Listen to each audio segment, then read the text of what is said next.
Okay, should I start? I'll let people in. Here we go.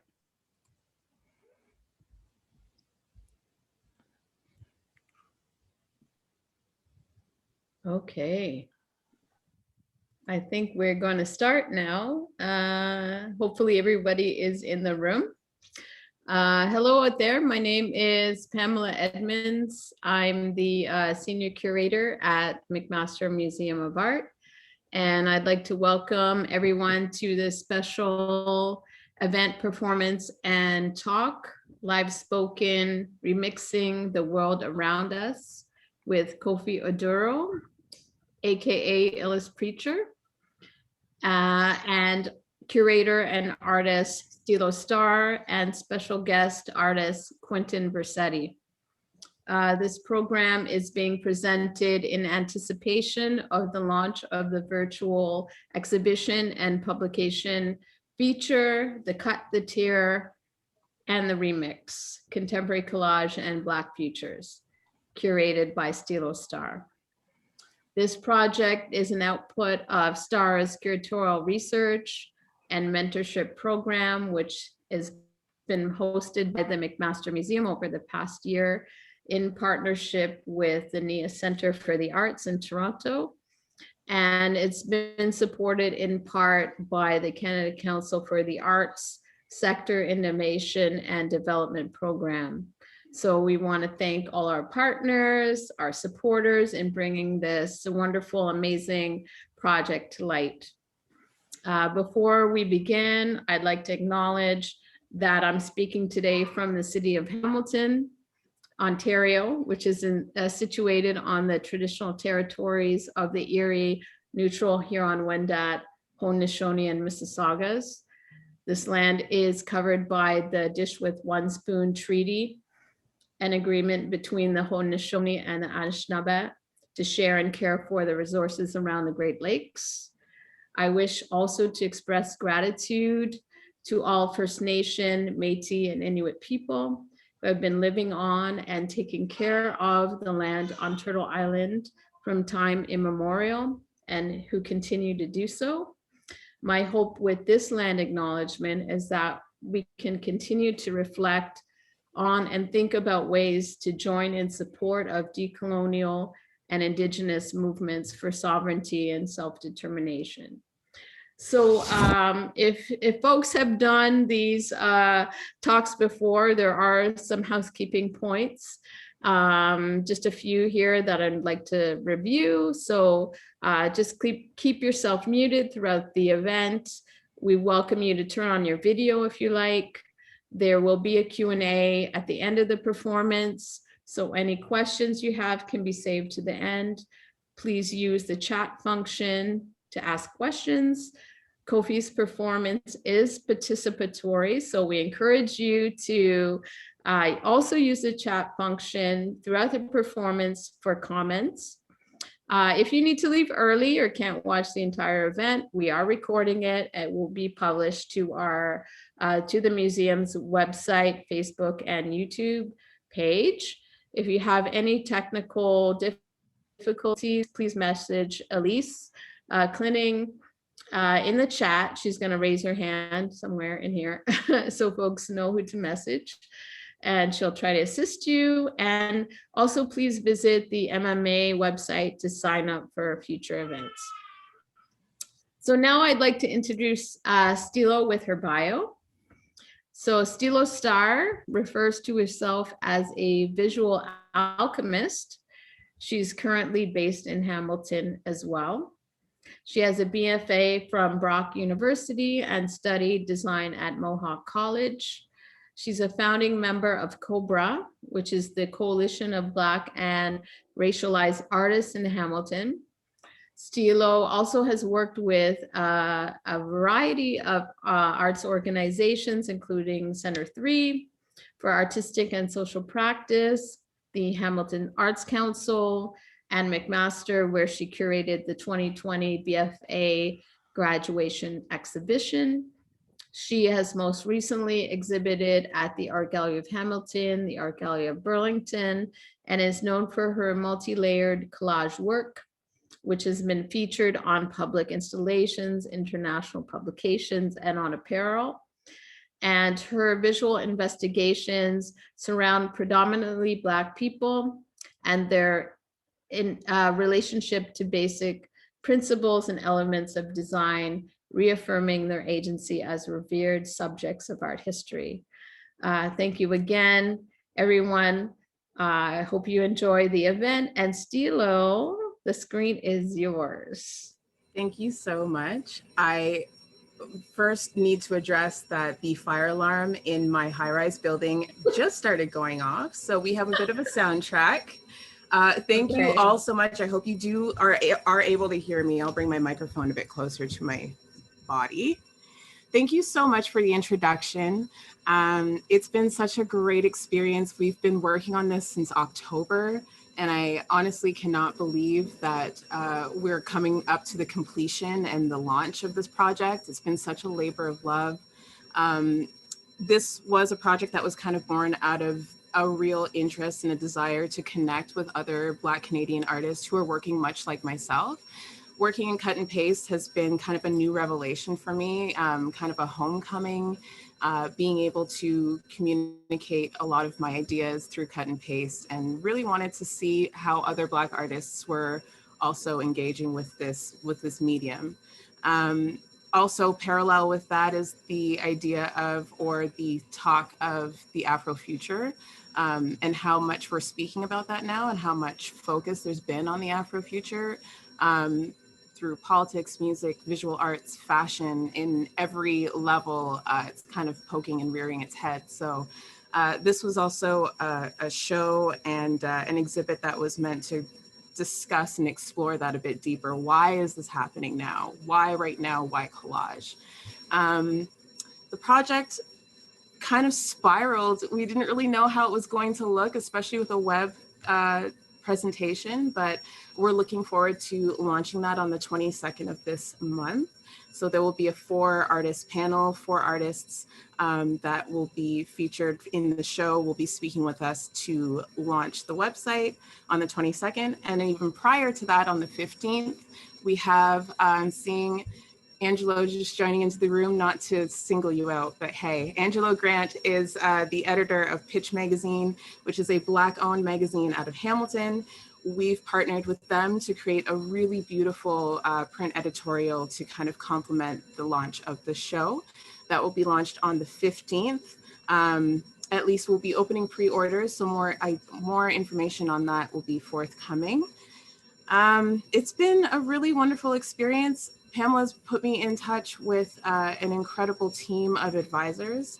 I was able to meet with Betty Julian of, the name of the gallery literally just slipped me, Prefix Gallery, and also Leticia Cosbear Miller of, why am I always forgetting the gallery names? Anyway, it's the alarm going on in the background.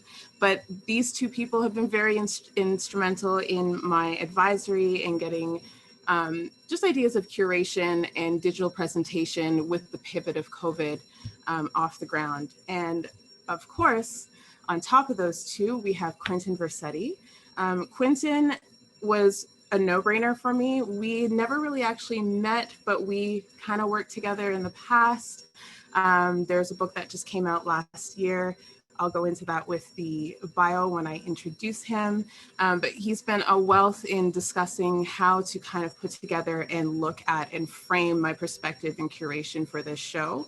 And I'm really honored to have him join me for a quick conversation. We're going to talk about the Afrofuture, talk about his involvement in the, I guess, the speculative discourse of the Afrofuture in Canada. And so I'll get to his bio. I am trusting that my building is not on fire right now, so bear with me. So with Quentin is a multi-award winning, multidisciplinary visual griot, artpreneur, educator, artivist, and an ever-growing interstellar tree. With a bachelor's in fine arts from OCAD, a master's in arts education from Concordia, he is one of the world's leading Afrofuturist artographers. Through his scholarly work, he has coined the terms Sankophonology and Rastafuturism, while creatively he exhibits imaginative futures of Blackness representation. Versetti is the co-editor of Canada's first Afrofuturism art anthology, Cosmic Underground, Northside, an incantation of Black Canadian speculative discourse and inner standings. This came out last year. So honored to have been one of the artists featured in this book, and also another artist featured in the show, in the remix. Young Yemi, who I'm representing tonight, is also featured in this book.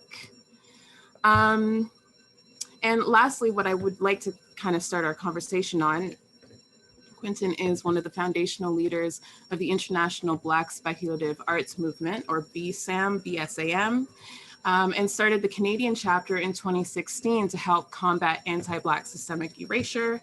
And so that's kind of where I'd like to start our conversation. Quentin, thank you so much for joining us. It's a wonder and a pleasure to have you here kind of sharing the fruits of our labor with us. I wanted to start with the first question and just kind of see if you can speak more to Afrofuturism, its influence in Black Canadian culture, and maybe talking a little bit more about BSAM and how that came to be where it's at right now. Yeah, absolutely. So definitely want to give thanks for allowing me to be here. Greetings to everyone who's here. I welcome all your ancestors here as well. And as it relates to BSAM, it's been a beautiful, beautiful journey. As like these last 2 years have been an explosion for us. We started in 2015, following an exhibition called Unveiling Visions, the imagination of the Black alchemy in Harlem, New York, at the Schomburg Research Center, on the 95th anniversary of the Harlem Renaissance. And that's kind of what gave birth to it, as we took that exhibition, and myself being the only international artist in the exhibition, alongside Nala Hopkinson, who would often say you were the only one, because she doesn't identify as being an artist per se, but an author. So me and her were holding down the banner, for the Caribbean, for Canada, and kind of representing the international voice. And I took that conversation back to Toronto, from a series of exhibitions that I was curating with my big brother, I call him, Danilo McCallum. And that's where, we roped young Yemi into this world. He was doing photography at the time, and a lot of social work. And, I knew him as an artist, and Danilo grew up with him. So he has a lot of street arts roots. And when I got to go to his studio, I was like, man, bro, like, I know this photography thing's going for you and it looks really cool, but I would love for you to merge this world together. So once I shared a couple of my tips around collage art with him, it was beautiful just to see where he took it. And it was kind of like the moment of like the teacher becomes the student, and that's what Afrofuturism is about. You're never exact, you're never absolute in one space, and one thing about Canadian Afrofuturism, it's about coexistence. And so with the coexistence aspect, you're constantly learning from other people. You're learning from indigenous folks, you're learning from different settlers, you're learning from all type of folks, newcomers, etc., etc. And then also you're learning from the different ancestors who also possess this space and share this space and coexist in this space. And a lot of indigenous elders speak about all my relations. And Afrofuturism is exactly that, which is why Afrofuturism gave birth to indigenous futurism, because we have to think about all of our relations. And so my work within that space is just constantly building and using art as a way to let people understand all their relations. And so I've just been blessed to do what I do, in short. In a nutshell. That's wonderful. I love how there's the spirit of community that just always is there and present. I find it with a lot of collage artists, but then also in the discussion of the Afrofuture, it's just, you can't really escape discussing the Afrofuture without the idea of community and building with like-minded. So I thought that was really interesting. Thank you for sharing that. And congratulations on this beautiful book. It is gorgeous. I'm gonna have to break down my invisible shield to show my book. I know, right? reaching into the ether. Yeah, it's a gorgeous book for everyone watching and tuning in. Please make sure you pick up yourself a copy. There are about 30 different written pieces, I believe, in this book. There are about 100 visual artists featured across Canada in this book. Such an honor and a privilege to be able to be featured alongside some incredible, not even just collage artists, but Afrofuturist visual artists. My question around the book is, can you kind of take us behind the scenes to the process and kind of how this volume came to be? Because, you know, we think about Black Futures in the States that just came out kind of around the same time. So I'm curious, because the inspiration of that book was kind of internet culture, networking, again, that idea of community. So what was the seed planted behind this book? Yeah, so it literally came out of the birth of BSAM. So from the Unveiling Visions, which is actually the first edition of the book, so that's called Cosmic Underground. And in the conversations from Cosmic Underground, um, you know, people talked about the North being like that place of being that safe haven, you know, and it was interesting to see and hear how Americans, and also from going to Berlin and to Germany, Berlin, Germany, and also to Spain and France around that time. It was interesting to hear how people spoke about blackness in Canada, because all they really knew was Drake. And so when I told people, like, yeah, they heard my accent and knew I was Jamaican, but when I told them, like, yo, no, I'm from Canada, they're like, no, no, no, but like, where you really from, like, you know? And I was like, no, I'm from Canada, bro. Like, you know, and it was just like this whole idea of like, they got black people in Canada and they ain't light skinned, you know? And it's just like, Right. it's just like, it blew their mind to know that there was a vastness of representation of different type of blackness, you know? And so this book really made me want to represent the vastness of the imagination of blackness in Canada, which is very unique because we overlapped with so many aspects of the world, right? And I often say, you know, when they talk about, you know, Canada being one of the most multicultural countries in the world, and it's true, especially when you talk about blackness itself, we often don't recognize that blackness is multicultural, you know. My wife, she's Ewe from the ways of Ghana and Togo, you know, and she speaks on that a lot as well, right? Like, just even the difference between those two neighboring countries, and like not quite being Ewe, but not quite being Ashanti, and you know, just like the different ethnic groups, you know, and then the tribes within the ethnic groups. So, and then how vastly different, like when you talk about jollof rice, oh man, you get into an argument, you know, and I'm over here talking about rice and peas, you know. I So just all them saw a things meme there. about that today, by the way, and I thought it was so funny that, yeah, it's jollof rice, and then we have our rice and peas, or is it peas and rice? You know, that lifelong argument. So yeah, for Yep, sure. yep. And so, and then the other aspect to that within Canada is the regional differences. You know, what people imagine the future to be in Halifax for their community is definitely different from the folks in Montreal, and which is completely different from folks in Vancouver and in Alberta. You know, and then all those different places have their legacies and ancestors who also connect differently with the land and with the legacies that they carry. And so, you know, one of the things I was thinking of was Matthew DaCosta, you know, and I try to bring up his name as much as I can, because I think the fact that, you know, Canadian textbooks and schools don't teach you enough about Matthew DaCosta is one of the biggest uh, acts of systemic racism, in my opinion. Because Matthew DaCosta is world history. Matthew DaCosta was a translator for the indigenous folks, uh, from the ways of New Brunswick and Nova Scotia all the way up to Quebec, what we know as current day Quebec. And he was hired. He was the first free African documented in North America, in the Americas in general, actually. And so this is in 1605. This is 20 years prior to slavery, the first enslaved African coming to these shores. And so what was also astonishing about him is the fact that he came here with his own ship. And so for me as an Afrofuturist, I'm not only thinking about the speculative future, I'm also thinking about the speculative past, right? And so it's like, how could this man exist in that time period, be a free, dark-skinned man, meaning that he's coming directly from the continent, and being a multi-linguist who's actually navigating the land. So he must have actually came here before the Europeans, because how else can I translate someone else's language if I never been amongst these people? How else can I be welcome amongst the people if I was never introduced to them or never had a relations with them? So, anyways, with Matthew DaCosta, I was just like, yo, there's so many stories that needs to be told about the past, but also about the future. And so that's kind of how this book came about. It's just me wanting to just make that offering to the larger narrative and larger collective.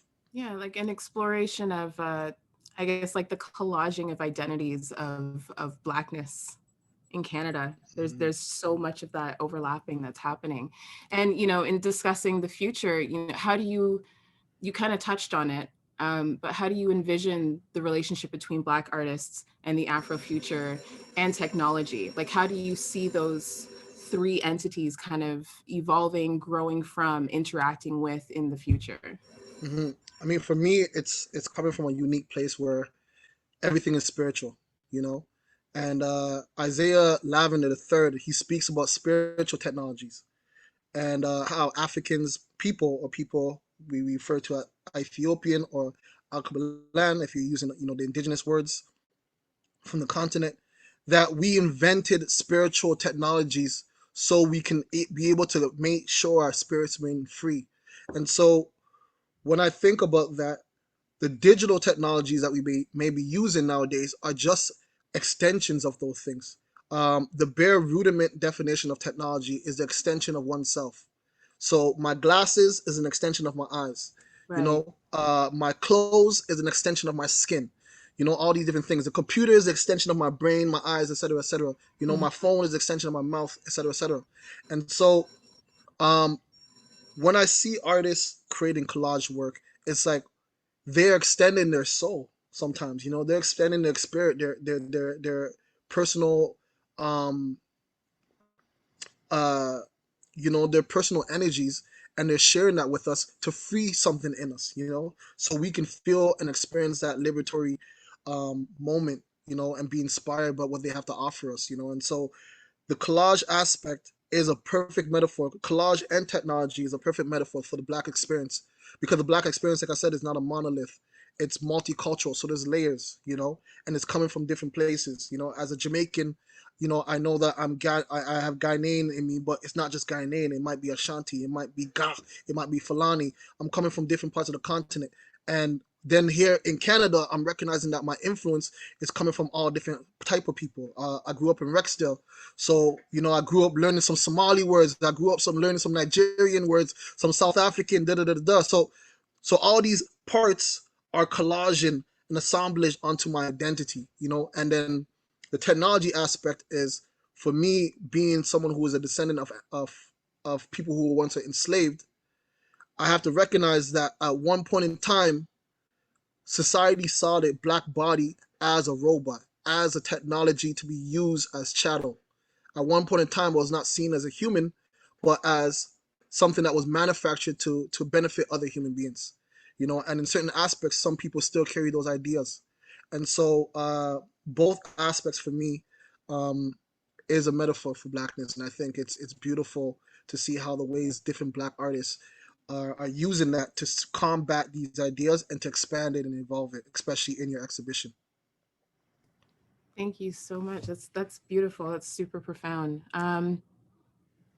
I think, yeah, I'll just cap it right there. Thank you so much, Quentin. It's been such a pleasure working with you through this project. And, I've said it in countless emails, but you've been so instrumental in helping me build and strengthen my writing, and really put together a presentation of artists that I think is really strong. And I hope everyone tuning in will be able to feel the same way. Thank you for sharing that with me. Can I actually shoot a question back to you? Absolutely, yeah. Because you did such a phenomenal job with curating this exhibition, and such a daunting task as well, because it is very timely when you did this, and it's really important, and it speaks to a wider audience, not just Hamilton, not just the GTA, not just Ontario, but worldwide. And I shared it to my folks across the BSAM network, and actually I see some of them in here.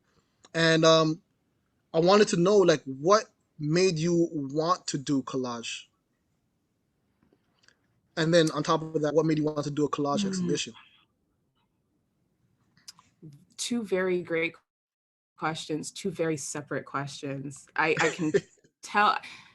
Yeah, wow. So thank you. Collage was a homecoming for me. Knowing that I've always wanted to be a creative, knowing that I always wanted to be an artist, but never finding the, I guess, the tools or the practice that made sense to the way that I was trying to express myself. And, coming to that frustration and eventually finding just, let me work with what I have around me. I'm tired of having to buy the most expensive paintbrushes or like the top of the line camera or the video editing software. What if I just used my magazines and stuff around me? And that was the magic that I needed. And it kind of started, this was maybe about 7 or 8 years ago. And it just kind of started from there. And the collage, or I guess the drive to have the collage exhibit, specifically Black collagists as well, it just made sense. I facilitated a number of workshops with collage as the anchoring theme or exercise. And it just seemed like everyone was very drawn to the idea of cut and paste anyway. So it was just like, well, that means there are people who are also practicing quite like me. The Instagram wave or the social media wave of visual artists that are seemingly nameless, but you can scroll through and see all these beautiful collages. I wanted to start putting names to these pieces and putting spirits and souls to these pieces because it was there and it was apparent, but I wasn't acquainted with them, especially in Canada.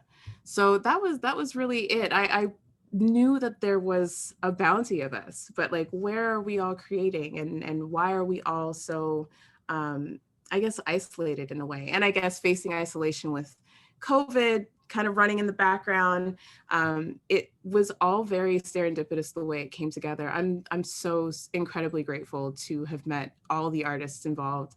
And even to just consider collage outside of the cut and paste idea of, hand cut paper, scissors, glue, and all of that. But yeah, that's kind of where that came from. Thank you so much for those questions. I really appreciate that. In the interest of time, of course, I do have to move on, but thank you so much. Happy birthday to your partner. My birthday is tomorrow, so I'm feeling the energy, the Aries energy. So thank you so much for joining us. Thank you. Okay, so we're gonna continue on with the man of the hour, Mr. Kofi Oduro, the Illestpreacha. Kofi was kind of the one artist that, out of everyone in the show, I really didn't understand how is this cut and paste? How is this collage? And working with each artist, having a studio visit and speaking to them about their practice, it really kind of opened my mind. Like, it cracked my head wide open, snatched my wig, and it made me realize that cut and paste is literally anything if you're taking from one place and applying it to another to make something new. And that's essentially what Kofi is a wizard at. So before we get started, because I do have a couple questions, I will do a brief introduction. So Kofi, the Illestpreacha, where is my page? Oh, I've lost it. There we go. We're working live, everyone. Here we go. Kofi is a creative engineer, thinker, poet, and performer who is currently based in Montreal, Quebec. His artistic practice is an observation of the world around us that he puts into artworks for others to relate to or to disagree with. Through videography, poetry, and creative coding, Oduro highlights the realms of human performance and the human mind in different scenarios. These situations can be described as social, internal, or even biological, which he adds music and visuals to help highlight the different subtleties and feelings that make us human. With a dose of technology, there is an endless range of progress in these human creative endeavors. His work has been presented nationally and internationally in various festivals and live events, including the iMyth Media Arts Festival, the Chalewut Festival, Stoker Art Festival, Nocturne Halifax, as well as the Accra Film Festival in Ghana, and Photophobia Contemporary Moving Image Festival in Hamilton. So a number of accolades, a number of credentials. Kofi, welcome. Thank you. First off, thank you so much Thank you as for well. being a part of this show, and walking me through very slowly the incredible technology that you do. Yeah, so we'll get started with a couple of questions before we jump in, because I want to make sure that the viewers are aware. You are more than welcome to start putting in some questions in the chat box, and then Kofi will, of course, instruct what other participation he will require from you as well. So Kofi, Hi. can you speak to me more about the connection between your interest in freestyle? I know we've spoken about hip hop and freestyle in the past. Can you talk more about that, and how does that translate into coding? Okay, so yeah. So let me start off. So how to go in? Because what I like about freestyling and what draws me out is like what I was saying before we got on. I like that level of uncertainty. You know, usually when you do something, I like I'm not a control freak, but I like knowing stuff. Like I'm someone like sometimes I will spoil a TV show for myself and still watch the TV show. That doesn't bug me because it's the journey of watching. Like I like to know stuff. But I realized that with freestyling, especially interactive freestyling, I lose that ability. So the ability is more of how quick can I adapt. So it becomes like a little game. It's like I don't know where I'm going, but neither do you. So we're both going to enjoy this journey. And if we both don't enjoy it, well, that's part of the show. Because it's something that you like I learned like while taking some dance classes in high school is that the teacher's like, only you know when you screw up in these pieces. Only you know. So if you're able to play it off, people will think it's part of the thing. So go in. So and I would actually implement this like in sometimes schoolwork, right? So sometimes I would like freestyle an essay, like little games there and there. Because I think teachers get bored at times. So I'm like, you know what? If I spice things up, some teachers little might razzle like it. dazzle. Sometimes it doesn't work. I have to admit it. There have been a lot of fail attempts, but there's been a lot of success. And I think it's that notion that like you might have an off day, but that's life. Life, like not every day is going to be great. Not every day is going to be bad. And sometimes okay and normalcy it's not a bad thing. So promote that mundaneness. So I do programming. It got a bit stale. Then I found out that people make like music and performances through code. So I'm like, what would be the coolest thing will be to freestyle on the beat that I just coded. So I do this, and I remember the day because this actually relates to Mcmaster.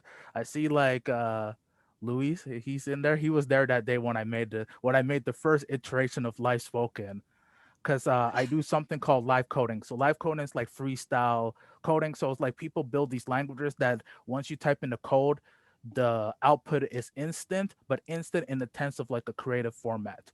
So it can be artistic, it could be visual, could be musical. Asterisks on musical because most of the time it's sound design that could lead to music. So I learned to say sound design. So depending on the flow, it can do that. So I'm like, if I can do this and if I can freestyle, then can I not do both at the same time? Oh. I think you're froze. Okay, you unfroze. But that actually did happen to my brain when I started. Okay. Yeah, you're back. Okay, I froze. I think you froze. We're a little unstable here, but it's okay. We're good. We can keep going. Reliable. Let's keep going. Let's keep doing it. I like that you're so taken with the idea of experimentation, and how like is everything that you do is in as far as coding an experiment, or do you ever go in with any kind of preconceived like I am going to make X and I'm only going to do this and not deviate from it? Yes. Or I do both. Are you so taken with the idea that you can do anything with coding that you just kind of prefer to enter it and see where it takes you? So I learned. I learned. The first Okay. time I learned. So that was like, so the first date I actually have the file saved, August 29th. I'm like, freestyling at the same time shouldn't be hard, right? I can freestyle poetry, freestyle code. I go in, try 2 times, my brain fried. Like my brain fried because it seems that it wasn't an addition. I was thinking like it was like 2 + 2 = 4, but it was more like 2 to the power of 10 equals however. Like it was like such a big thing. So I'm like, okay, I'm gonna have to give myself minor cues to start off with. So then I started with, okay, I'm gonna choose a certain BPM. I'm gonna like I restricted myself and still found ways to like flow with there. And then after a while, I'm like, oh, this is getting better. So then I added visual. So that's where, and then that's where I'm like, oh, this is like really like hip hop. Because if you know about hip hop history, you know, there's like the 5 pillars of hip hop, right? The MC, breakdancing, graffiti, DJ, and then beatboxing, right? I think it's the fifth one. No, actually, I might have screwed up. That's very If bad. But hey, Quentin's still here, I'm sure someone should put yeah, it in the chat box. Anyone, if they remember. So when I added the visuals, I'm like, oh damn, that's like graffiti. That's like freestyle graffiti. I'm already doing the DJing, like you know, with the like collaging, because DJs remix samples. I'm coding samples, and so I'm like, oh damn, this is actually pretty cool. And then as I progress, I do a bit of both. So nowadays I do experimentation where I don't know where I'm starting or where I'm going, but we're going somewhere. Or sometimes I put like the randomest rules that are like very constricting. Like for one thing, like I can only use one sample, one number, and I have to find a way to like make that run somehow. Make it work. Or like I told you recently, which you're gonna see in the digital space of the remix, where you're going to see where I took colors and I sonified them. So I took the values that are already embedded in colors and let that tell a story through sounds. So I gave every color its own personality that was within. So it's like DNA thing. So I took their DNA, spliced it, and then try to make sounds. Yeah, some sound greater than others, but some colors are vibrant. Some colors are dull, so I try to play with that too, right? Give the vibrant color that like loud thing. Right. I'm so excited. We are still tinkering on the website. So the remix, the Cut the Tear, the remix, contemporary collage and Black futures is set to come to a computer screen or a smartphone screen near you very soon, hopefully April 22nd.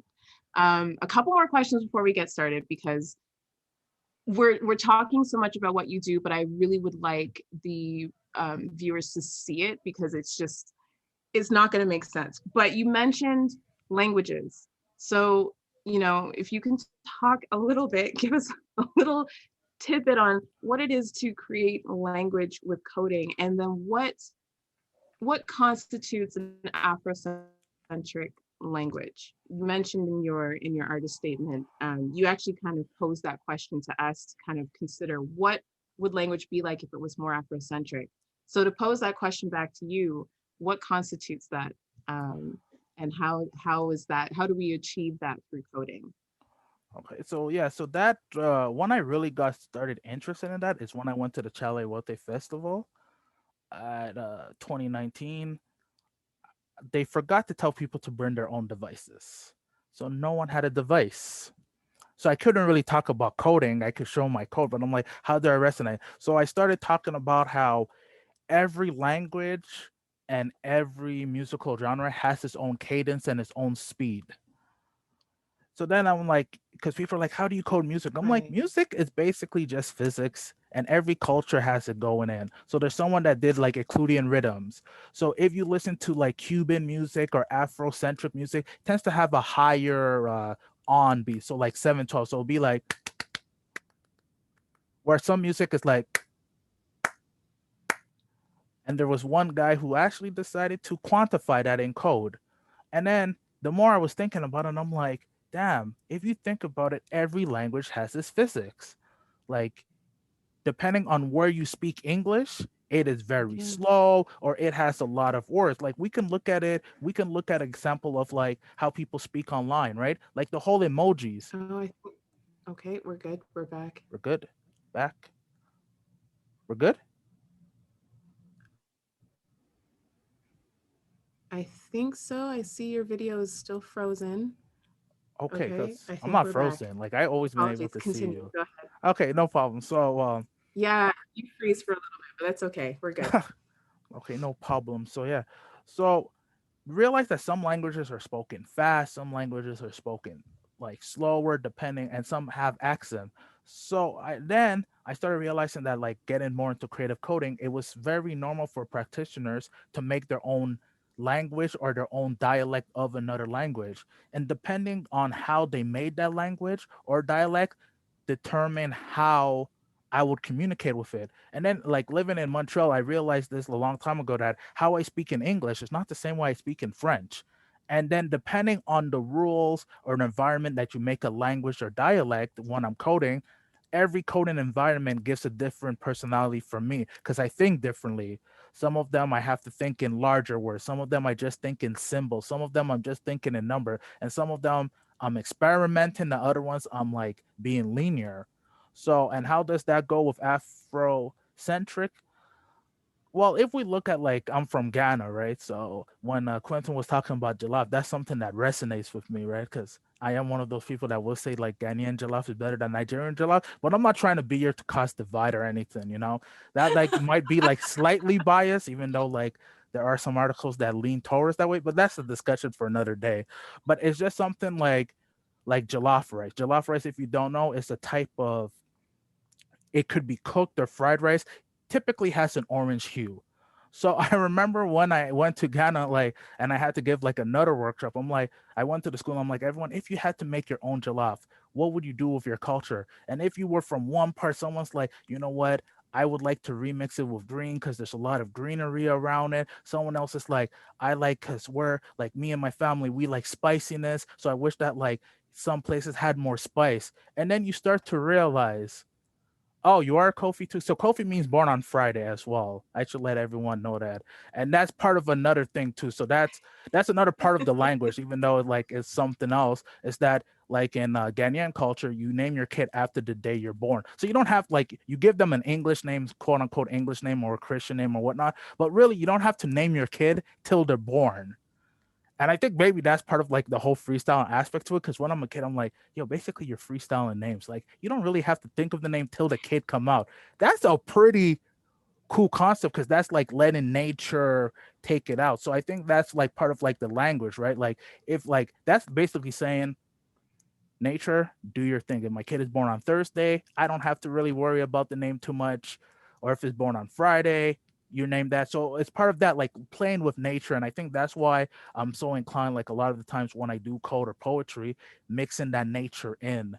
Mhm. Because that is something that like I seen all around, like different herbs, or when I like back to that workshop, like it was at an all born and school women, and a lot of them were saying things like, you know, we picked this okra seed, it would be cool to have this. So you start realizing that things like food, and that's why I talk about senses a lot, if we were to change how we describe some stuff, then we will get a different interaction. So for example, everyone that's listened to this, think of the color red. There is almost no way that we all thought about the same shade of the color red. True. So if we take that notion that we should respect that a lot of people might have different things, then maybe there's a way to like take the nature in, right? Because how we interact is different. So that's some of the stuff that like language is. Like that's what I try to do in my piece. Give an environment that people can like be influenced by the nature of how I'm speaking or what they're hearing or what they're tasting or whatnot, but also an interaction that how does that relate to how I view the world? So try to get that feedback Yeah. and that collaboration.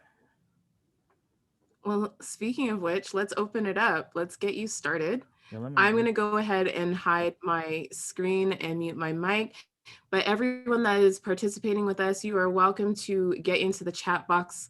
Kofi will let you know exactly what he would like you yeah. to submit to help Yeah. him get things started. And then also before I hide away, if you do have any questions outside of the performance, if you have a question for Kofi about his practice overall, please drop that in the chat box as well. We will be monitoring those for a little quick Q&A at the end. So take it away. Yeah, okay, yeah, for sure. So let me let me Let me print something first. So right now I'm gonna bring you to the world of the remix, everybody. But I'm gonna try to spice it up just a bit, just a bit for our notions.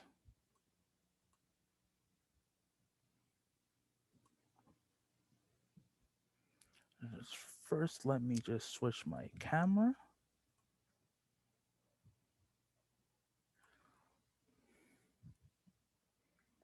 So for now, because I think y'all still hear me, I just went to my command center right now in this remix session. Gonna slow things down. Okay, not that slow. Just slow a bit. So while this is happening, what I want everyone in the chat to do is come with words. If you were to transport yourself into this realm, what do you see? What are you seeing at this moment? If you can write that different words in the chat. Like, what does this make you feel? What do you feel? Like, what do you see? What do you taste? What kind of food? Like, you could even make up a word for a food right now. When you see this, what thoughts are coming to your head?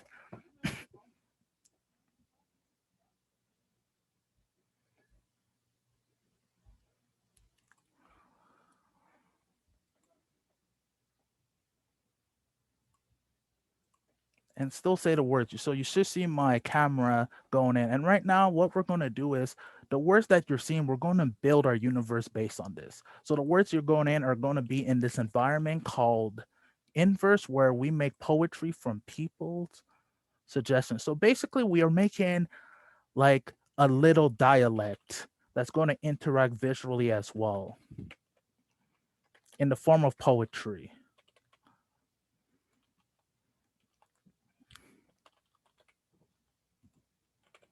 Sometimes there's sound, but at the moment I want just y'all to focus on those like out that remix waves.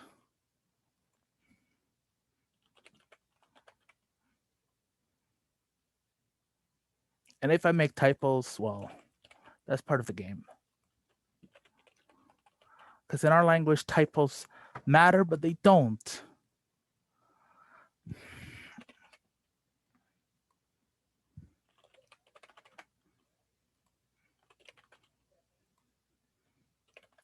Immerse. Y'all are giving some very good words today, though.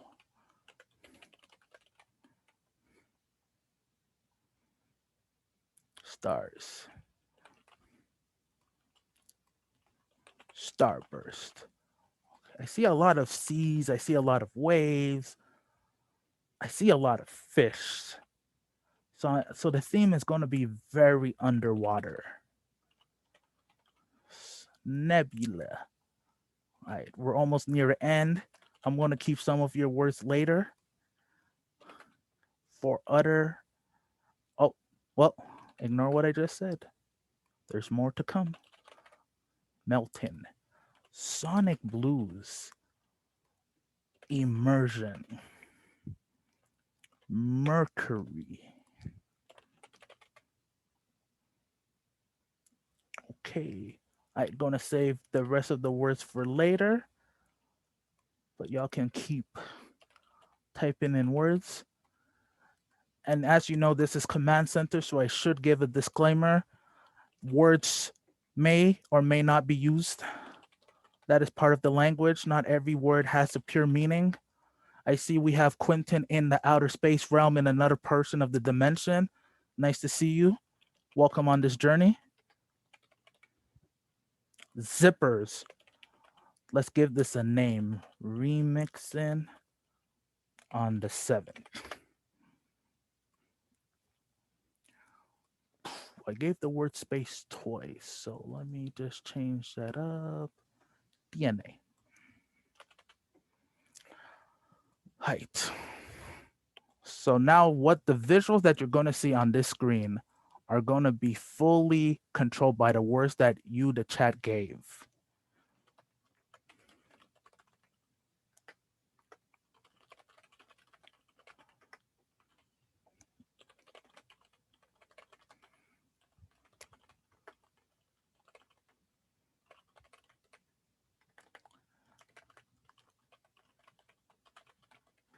DNA on the fish as it goes on the wish.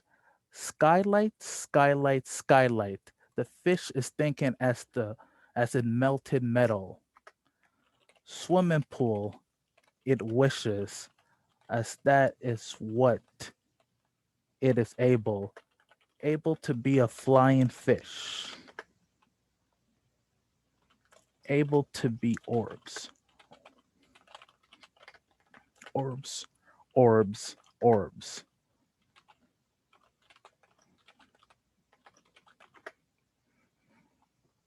As you can see, every time I type in different thing, but there was a lot of immersion.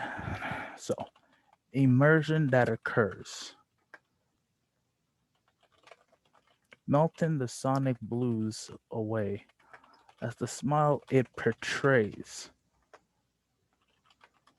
as it hits the end of the nebula. The ice melting.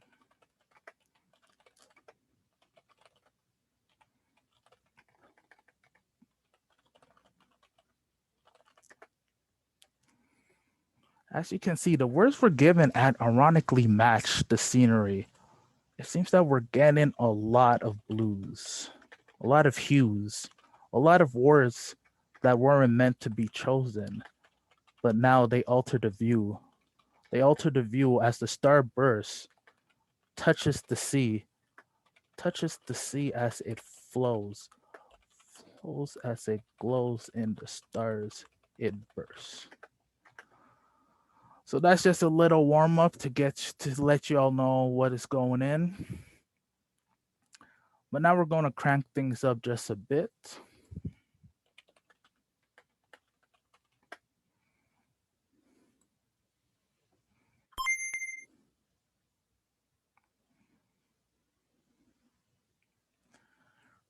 So for this part of the journey, y'all can write more chats going in. This time before it was more of a language to now, as we got this universe that has a lot of skylight, that is just a giant swimming pool that's filled with stars. Now, write in the chat how like these next things alter your DNA. Like, how would you feel? Do you feel human when you see these images, or do you still feel under the sea? Do you feel the currents are pushing? What commence? What are the elements that suspense when you see what's occurring on the screen?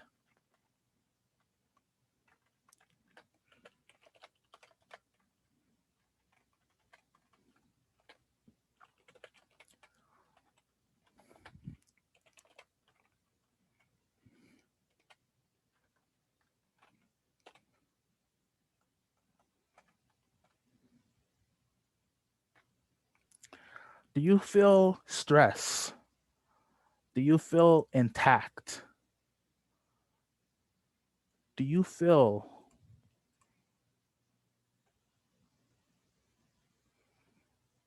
the motion? Do you feel like you're in an ocean that is just swirling with waves and currents and times and sways?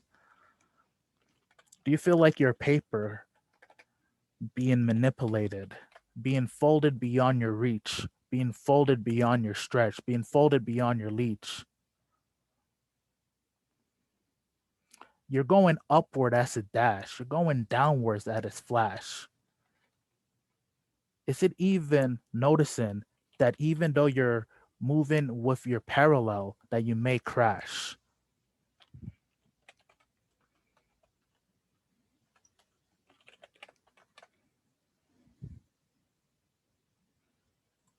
Now, what if I change the shape? What do you relate? Do you relate more to the paper that look like Post-its, or do you relate to the pegs as they're noticed, as they just dashed across the screen, lingering in space, lingering in taste? What if we were to chew these pellets? What would it taste like? Would it taste like a grape, a raisin, an orange? Or would it taste like a nasty Advil that you actually accidentally bite in half and then you have to wash your mouth because it's so bitter? These are some of the things. Tic Tac to keep your breath fresh.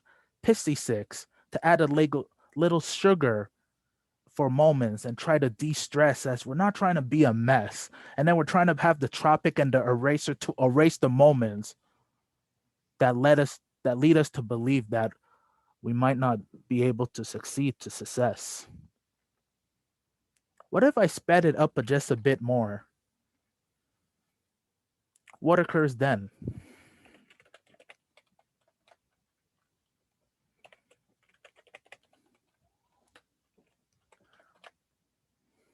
What occurs if I change the pace and pull you from the left to the right, pull you in a direction that you don't even know what is in your line of sight?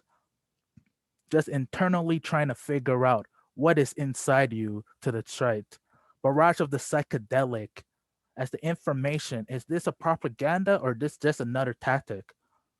Another tactic that leads to dancing ships, dancing lits, make you wonder if your mentality is being split. But remember, so far, it's just been an ounce of silence. An ounce.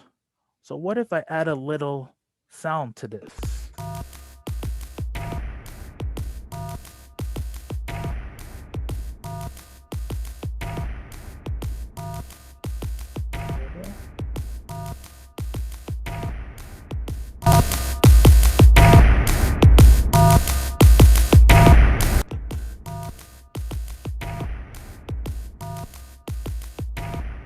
How does this alter what you're hearing? How does this alter what you're seeing?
But is it really necessary for the world to be industrial? To be on the point of explosion, demolition? Dude, does it always have to be a place that's anti-utopian, a collapse of civilization? What if we just slowed down a bit? Took a moment to look at the way a flower can be born and raised. Raised among a backdrop of a sunset. Instead of death, we're talking about birth. Instead of collapse, we're talking the way that once time has its way, it could be a lapse that make us relapse. But relapse has a negative connotation. So what about if we give it a new definition, a new entry in this language that lets it be a sedation to something that is lingering, something like a meditation where you relapse to the vibes of the spring, to the vibes of where you can be mundane and still be okay with how that flows in things in rain, like the rain in May, for it's May weather. What if we can just flow in the wind like a feather? Would that be better? Would that be better?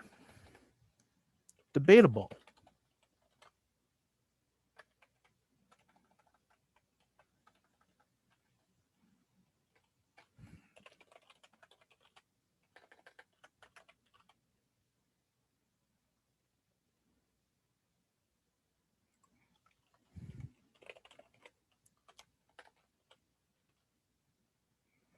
Debatable.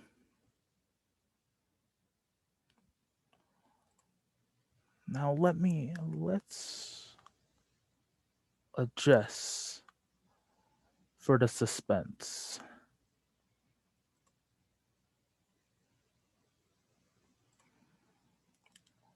Let's adjust what the screen is now. Look at the screen, look at the camera.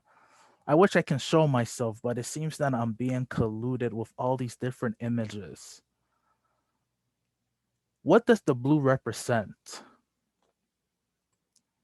What about the pinks and the hues of the yellow? Does it make you feel mellow? Does it make you feel like you can reach up to the person next to you and say hello? Does it feel peaceful? Does it feel brash? Does it feel something that is within you, or does it feel like something that may clash? What are these? Oh, let me put the spotlight on. How do you feel when you see these images?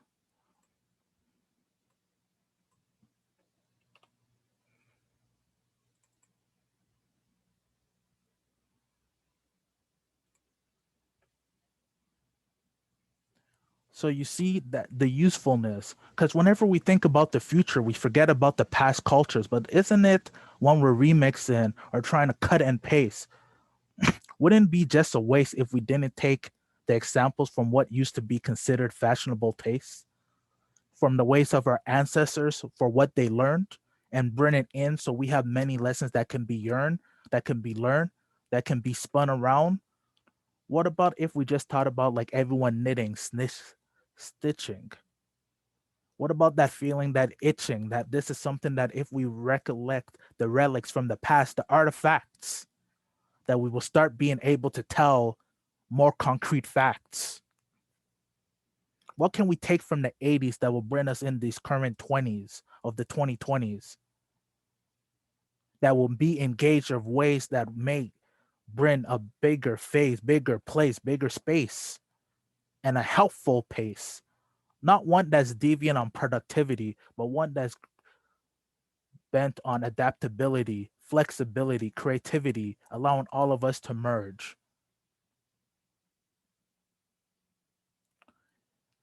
It is feeling rushed.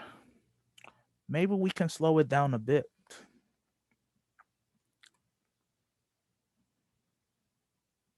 Maybe we can let it slow and be its own thing. Take a moment to reflect with the whites, with the purples and the blues that occur.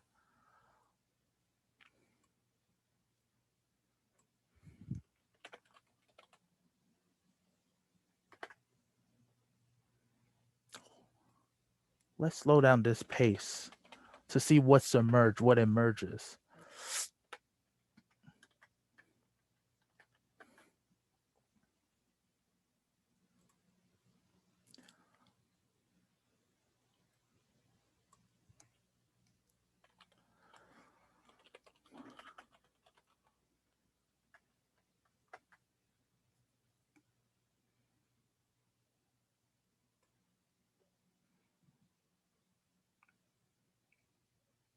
And if this is the opening and closing of portals, what are we trying to close? What are we trying to open? Are we trying to let ourselves be submerged by the lakes of the ocean? Or are we trying to let the closing be something that engages us to be similar to a potion? What if we can craft a spell? What herbs will we use to alter the tinginess of the smell? What occurs when we think of past things, when life sometimes may look like a blur?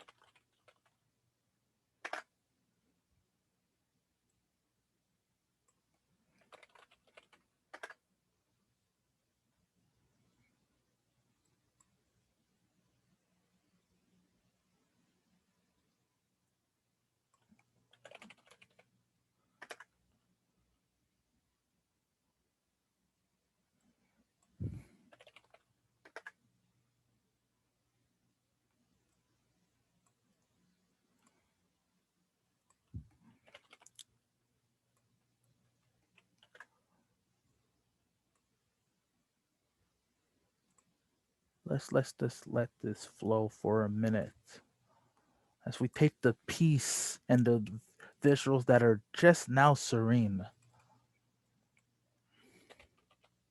Because sometimes slow is not bad. Sometimes slow is the right pace, the right aim to get us in the notion of where we're trying to aim,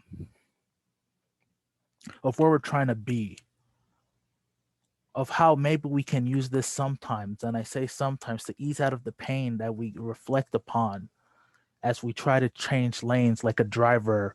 But sometimes we forget to put the blinking signals.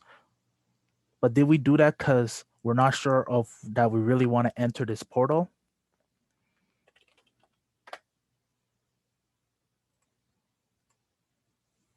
Is that what is happening at this moment? Of the words that are being spoken, of the words that are being open, what kind of sounds can we imagine? What kind of imagery can we ponder upon? But now let's take a step away from building realms through visuals.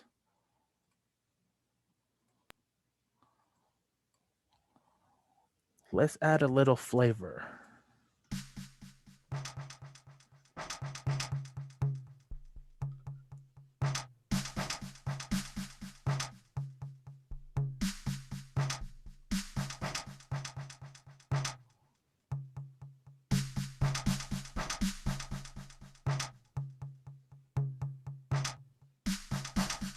How does this sound? Does it sound as rushed? Does it sound as the previous vibe is being crushed?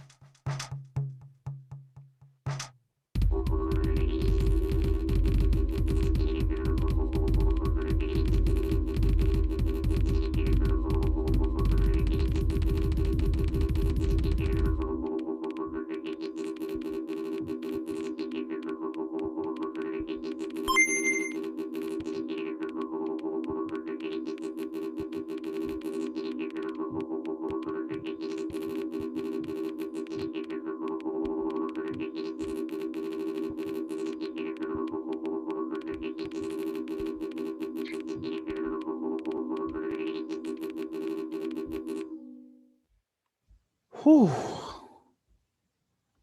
Potentially aliens in the TV. There was slight misfunction Sesame aliens. Yeah, I know. I might have been slightly hijacked at the moment. Slightly hijacked. I think they don't want me to let you guys know of what is occurring in this universe.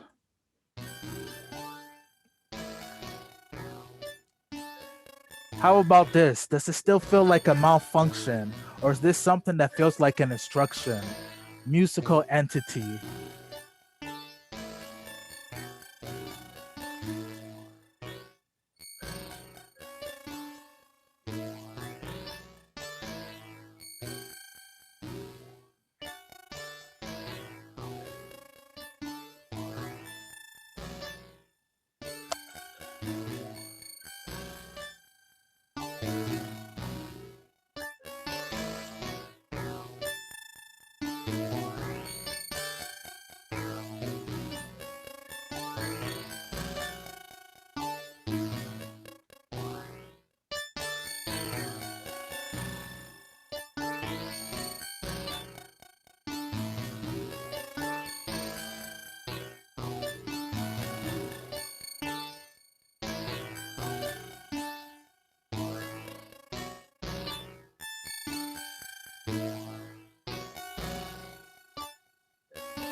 But are we even in the year to 4000? Why not 5542 or 4321? Or what about if we actually went back in time?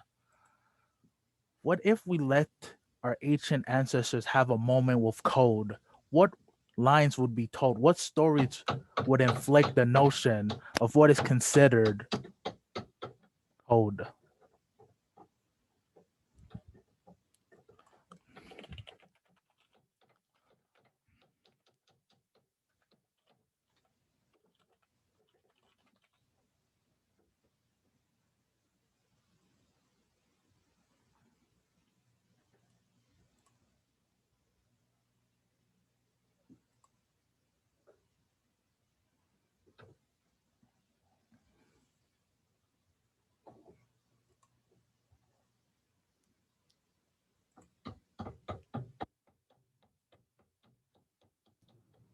So just to jump in, Kofi, please continue experimenting. I just wanted to hit on a couple of questions that we did get in the interest of time. No problem. See. So we did have a couple of questions posed at the beginning. Let me just get those up. No problem. No So problem. Quentin was actually interested in knowing more about the next steps in your practice. I would like to build these universes more in a game format. So, like in a choose your adventure format. So that's what I would like it to be. Like make games out of this. Like instead of like just playing with this role playing where I'm like playing with the audience, let it be something that they can play with on their own. So like you build your own universe based on the inputs of this. Because in this one, a lot of it plays on my biases. So I want to see how people play with their own biases. So like I'm guessing like I'm so not fluent with video games anymore, but like an Animal Crossing or something to that degree, like yeah, more like those simulation games. Yeah, like something like let's say you're in your bedroom, and like around your bedroom, like I don't know, like your lamp. Right. Like play with that notion that like why are you playing with your lamp? Because one thing I like to tell people is that we play with ourselves every day. Like we have a routine. We just don't call it code because once we say that, there's like, oh wow. But like think about it. Why did you buy that toothbrush? Why do you eat eggs some morning and probably the next morning you eat bread? Some days you might skip breakfast. And if you realize that these are part of the things, like some people you wake up a certain time, not because anyone told you, just because that is part of your routine. So play on people routines and make it more personal. Like it goes back to that question of the red. I want something that when someone sees the color red, what they will see. And I realize that's why people like books. Well, this is like a hot take maybe, but this is why I think people like books more than movies. It's like even in a book, if they're saying like they're driving on potholes, if you're in New York, you see the roads are clear. But I'm from Montreal. Montreal, we have a lot of potholes. Like we're pothole village, pothole city. Some potholes are craters. So if I'm watching a thing, I'm like, this is not Montreal. But imagine if there was a universe that like once it said potholes, that it could reflect like something that like, oh, you're from Montreal. So we know when you're talking snow and potholes, you're talking like these snow, like enough snow that fills these potholes. That's like the type of vibe I want to give. Something that like you're like, oh wow, this is customized to my feelings. Like a sense, what would be the word I'm looking for? Like an accuracy to the sensory interaction that's happening. That would be really dope. Or the opposite. So Okay. like let's say like you said you're from Montreal, I give you the cleanest roads ever. And then you just have to think about this like thing. Or like if it's like if you're from Montreal, like we have like a place in Montreal and like I'm like the temperature is 40 degrees Celsius in January, like with a bulging sun. And then you're like, this is not true. Like play with either end. Right. Just the idea of creating and building the world or the spatial or temporal experience. Like you want that to be in the hands of the people who are potentially using this game. Yeah, or experience. Hypothetically. Yeah, I like experience better than game. Right. So I guess we won't call it a video game. We'll call it a digital experience. Yeah. To be determined or to be announced, I guess, in the future. Let me see. I believe Elise, our wonderful communications director at the museum, has a question as well. And the question is, how do you decide to change the pace of the performance? So we noticed a couple times, you know, something was maybe moving at a certain tempo and you were like, let's slow it down. Or is it intuitive? Are you getting cues from the audience in ways that we're not aware we're giving you? Like and this, like for today's performance, it was really like how the audience like reacted. Because since I got a lot of feedback from the words, I'm like, okay, I have enough things, so I'm gonna let that be my like my constraints. Right. Like and then when people said different words, I will play with those words or not play with those words, go to opposite. Because the crowd was great today. Like it was a very involved crowd. So I was like, you know what? I could just play with them and all that. Because normally I do not make music through Live Code Lab. I do that first through Sonic Pi. But I was like, you know what? I'm already in like Live Code Lab. I want to play with that. Like I had a then I started getting vision. I'm like, oh, I can play with this line of code or this. Okay, that's fantastic. I wanted to mention, I thought it was really interesting when everyone was submitting words to create the language. Before you even started creating the freestyle poetry to kind of see what results we were going to get, I was getting blues. I was getting a lot of, maybe that could just be unconscious because the image you gave us to kind of pick our words from was very blue. But it was just really interesting to kind of see how, without even saying the color, we can imply colors just through like pooling different ideas and perspectives in words. So I thought that was really fascinating. Yeah, I never seen that many blues. Like I did not know, like, because the problem is like, I do not know what combination, because you know we're making the words on the spot, so I don't really have enough time to like sometimes know. Yeah. So I'm just playing around, and then I realized that for a while, which was unintentional, that like I'm like, yo, it's really sticking to blues. Like if you realize at one point I just kept hitting like different shades of blues, so I'm like, I'm playing with this. Like it just plays with the whole thing. Because you told me that before. Like we've had talks, and like it's been like gradients. I've seen patterns, but like that blue, that was really interesting. So at one point I tried to stop the blues, and then I'm like, okay, you know what, I'm just gonna play with it. I'm just letting it go in. At one point, that's why you saw me like trying different things, and then orbs were yellow, and I'm like, oh damn, okay. I'm like, it's one of those days, but it was good. That plays part of like, I do not know where this is going to go, what direction, but I'm willing to explore with y'all. So that was just cool because I'm like, oh, my camera is blue. This is blue. This just works like nice fish. Yeah, just kind of flowed into it. We do have another question here from Adeniran. I hope I'm saying that correctly. How do you see and feel Black presence on the creative and live coding scene? Any other performance or coders working with Afrocentric artistic languages that you know of that you can hip us to? Oh, there's one okay, so let me go in. At first I felt like an outlier, but then at first I'm like, yo, is this even like technology, sometimes we don't see it as black all the time. But I'm like, that's why I came up with the name LiveSpoken. I'm like, yo, I'm just having my own cipher. Like playing with the visuals, I'm literally just having a cipher by myself. And then going in, and then the more I get into this, the more I meet other people that are interested. So I'm seeing more and more. And there's this one guy based out of Ghana. His name is Evans August. And what he does, he live codes Afro beats, like old Afrobeat songs and classics. Oh, So he even did like a thing where he live coded Ghanaian national anthem. so when he does that, is he giving us the same kind of sound treatment that we witnessed today with your performance? No, he's giving you he's giving you more of a musical, like where he translates the sounds into music more. So you Okay. actually hear a song. But I can do that. But it's like when I do the performances, I like to focus more on sounds than music because it gives me more like freedom to play and it gives less expectation to the audience.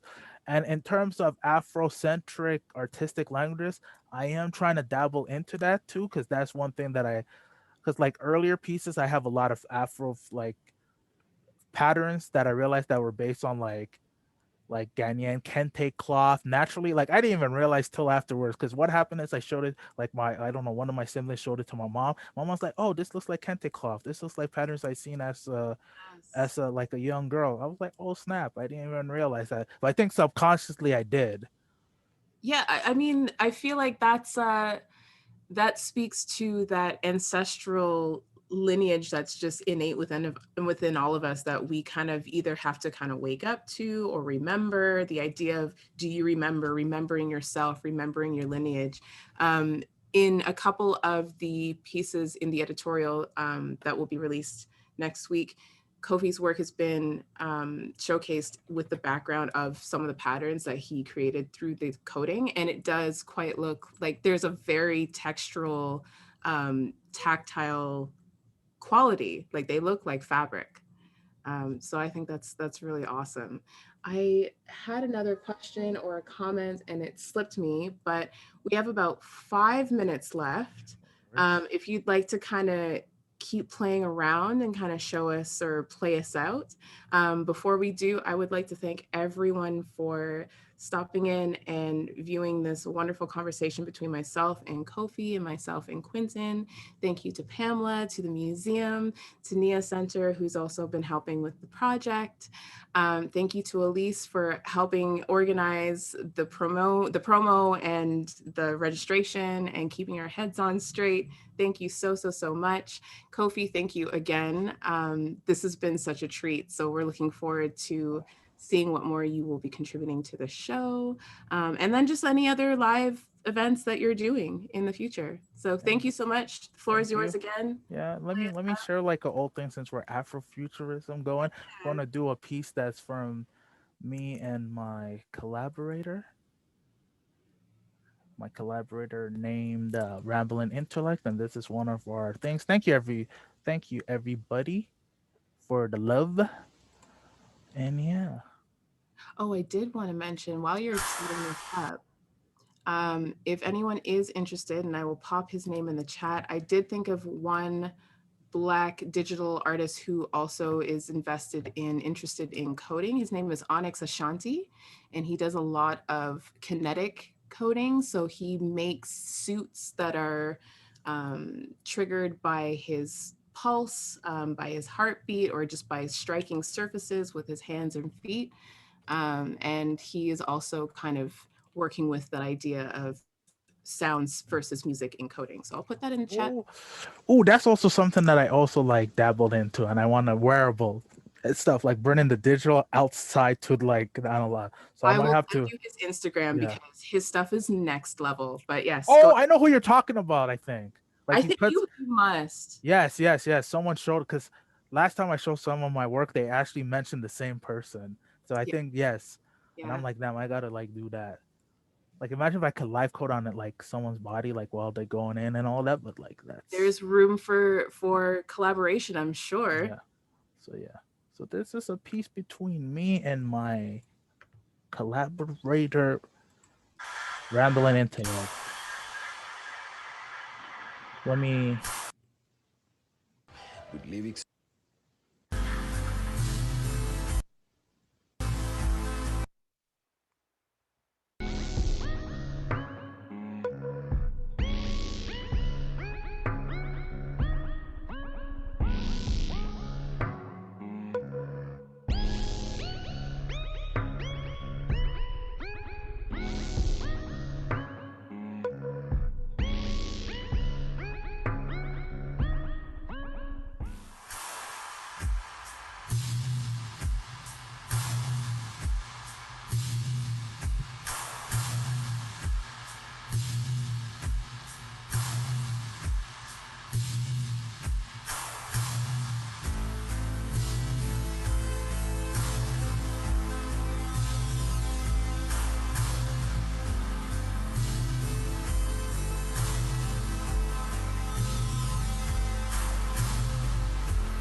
Before everyone takes off, can you remind them the name of the artist you did mention? Was it Evans August? yes, I put a link. Let me put that link again. Hopefully if yes, I put his like one of his works Awesome. on a Thank you. thing where he like transcribed this and the work right now, the music right now you're hearing it is from one of my collaborators, Rambling Intellect, where we have a process called ping pong sessions where we cut and paste and then we serve it back to each other and then we make either masterpiece or fails.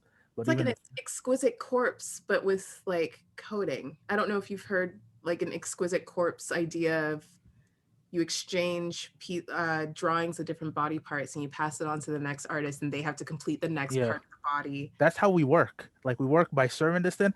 And the funny thing is that he at first he was just a poet, but then he's like, yo, I gotta make sounds. So then we had this thing where we like try to like up each other out of like artistic expression. So this was one of those pieces that like where we flip back and back. But the funny thing is that sometimes what I tell him is to just send me poetry and music, and then during while I'm performing, I do not listen fully to what he sends me. So I just randomly insert it, and then I have to find a way to bring it back. So yeah, like sometimes I don't listen to the whole thing, and he knows that. So it's part of our thing. Like we're in the performance, like yeah. So sometimes I go that like straight up, like I mean, even as an art making practice, this is a really great exercise, like a creative exercise to just kind of get things flowing. yeah. It's that constant feedback with someone else who knows and understands the way that you create. That's really interesting. Yeah. And I know how he creates.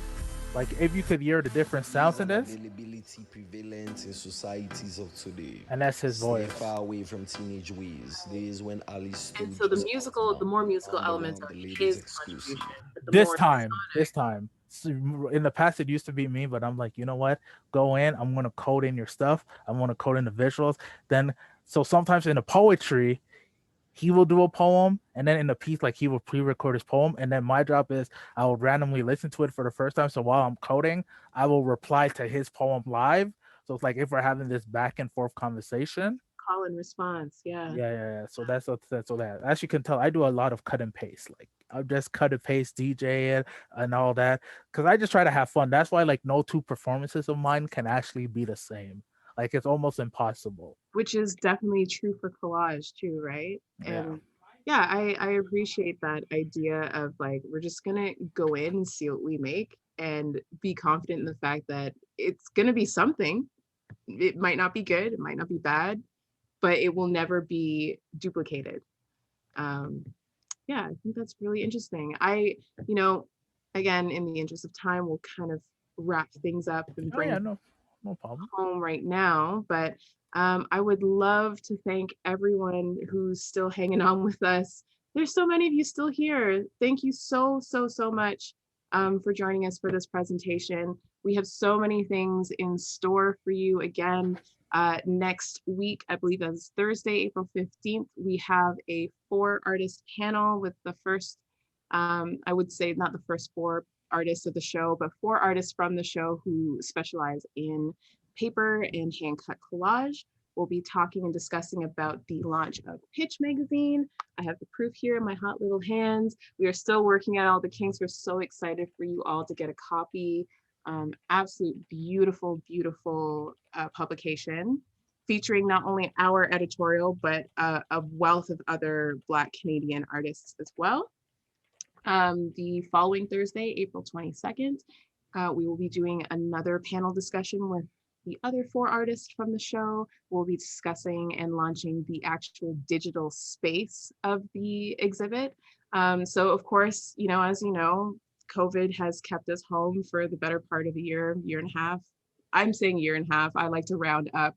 And so we don't have a physical space for the show. We've been blessed with some incredible digital wizards, Kofi included, who've helped to erect this beautiful virtual space that I cannot wait to share with you all. We'll be launching that the evening of Thursday, April 22nd. Wonderful Q&A kind of in store that we're kind of shaping up and whipping up to share with you all. Please stay tuned through Mcmaster Museum Arts social media, NIA Center for the Arts social media, my own social media, Stylo Starr. You can find me online. Kofi, be sure to big up your social media. Quentin, if you are still in the chat, big up your social medias in the chat. Okay, yeah, let me do that. Yeah. Big up yourselves. Thank you all so much. And I do see some of the artists in our show joining us. I had a message from MK, I see Ghislaine, I see Sonia. Thank you all so much. I can't wait to speak with you all on camera as well and talk more about your practice and just how the show came together. I don't know if anyone else has any other ending notes, but I'm signing off. Thank you so much. Yeah. So I dropped my links in the Thanks. in the thing. Yeah. So just Illestpreacha everywhere. Yeah, so don't go Kofi Oduro or else you might have to do yeah. Go by Illestpreacha because I don't own my name at the moment, technically. There's another Kofi Oduro. Cult, then maybe you've reached the wrong Kofi Oduro. Yeah, but don't worry, one day that Kofi Oduro would be second to me. It's happening. Yeah, it has to happen. Because he's in the past, like he does Afro, like passinism. And we're in the future, the Afro future. Exactly. Thank you all so much. Stay tuned. Again, this is the kickoff to the remix, or the full name of the show, The Cut, the Tear, the Remix, Contemporary Collage in Black Futures. Thank you all so much. Have a wonderful night. Peace. Thank you.